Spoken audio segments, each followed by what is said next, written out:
मेरे बेटे कभी इतने ऊंचे मत होना कि कंधे पर सिर रखकर कोई रोना चाहे तो उसे लगानी पड़े सीढ़ियां। इतने धार्मिक मत होना कि ईश्वर को बचाने के लिए इंसान पर उठ जाए तुम्हारा हाथ। और नमस्कार, हिंदी के क्लासिक यूट्यूब चैनल इर्द गिर्द पर मैं आपका एक बार फिर से स्वागत करता हूं। आज मैं आपके सामने हाजिर हुआ हूं एक छोटी सी कविता लेकर, आधुनिक कविता लेकर। वर्तमान दौर की नायाब कविता है, कवित्री है कादम्बरी और कविता का शीर्षक है मेरे बेटे।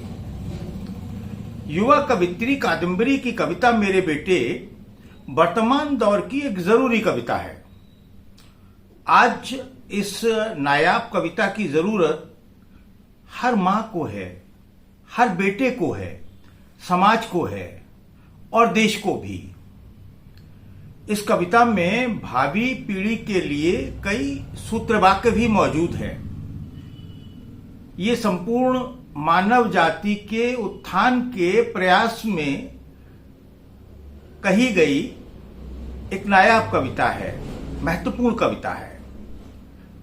कादम्बरी यानी कवित्री गया की central university of south Bihar में असिस्टेंट प्रोफेसर हैं।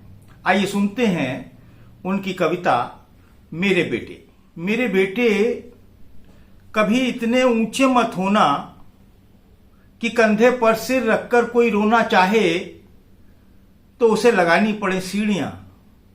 मेरे बेटे कभी इतने ऊंचे मत होना कि कंधे पर सिर रखकर कोई रोना चाहे तो उसे लगानी पड़े सीढ़ियां।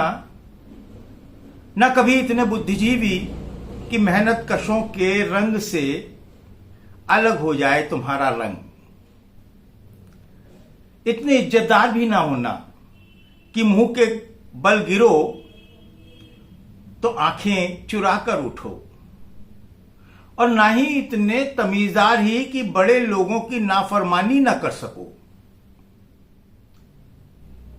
इतने सभ्य भी मत होना, इतने सभ्य भी मत होना कि छत पर प्रेम करते कबूतरों का जोड़ा तुम्हें अश्लील लगने लगे और कंकड़ मार कर उड़ा दो उन्हें बच्चों के सामने से।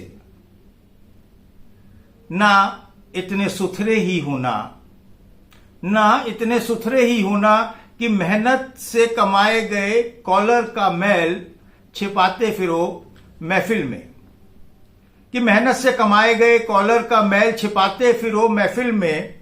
और इतने धार्मिक मत होना, इतने धार्मिक मत होना कि ईश्वर को बचाने के लिए, इतने धार्मिक मत होना कि ईश्वर को बचाने के लिए इंसान पर उठ जाए तुम्हारा हाथ। और ना कभी इतने देशभक्त कि किसी घायल को उठाने के लिए झंडा जमीन पर ना रख सको। कभी इतने स्थायी मत होना कि कोई लड़खड़ाए तो अनजाने में ही फूट पड़े हंसी। और न कभी इतने भरे पूरे कि किसी का प्रेम में बिलखना और भूख से मर जाना तुम्हें लगने लगे गल्प, तुम्हें लगने लगे गल्प। तो ये थी कविता मेरे बेटे, जिसकी रचयिता है कादम्बरी।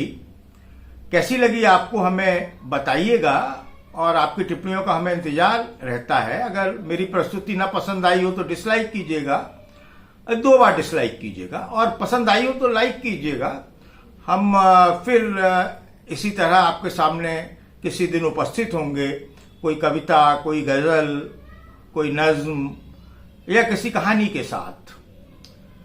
तब तक के लिए हमें इजाजत दीजिए। और हाँ, अगर आप चैनल पर पहली बार आए हैं और आप आगे भी फिर से आना चाहते हैं तो चैनल को सब्सक्राइब करके जाइएगा, और ये जो घंटी का आइकॉन है इससे स्पर्श कर और नोटिफिकेशन ऑन कीजिएगा।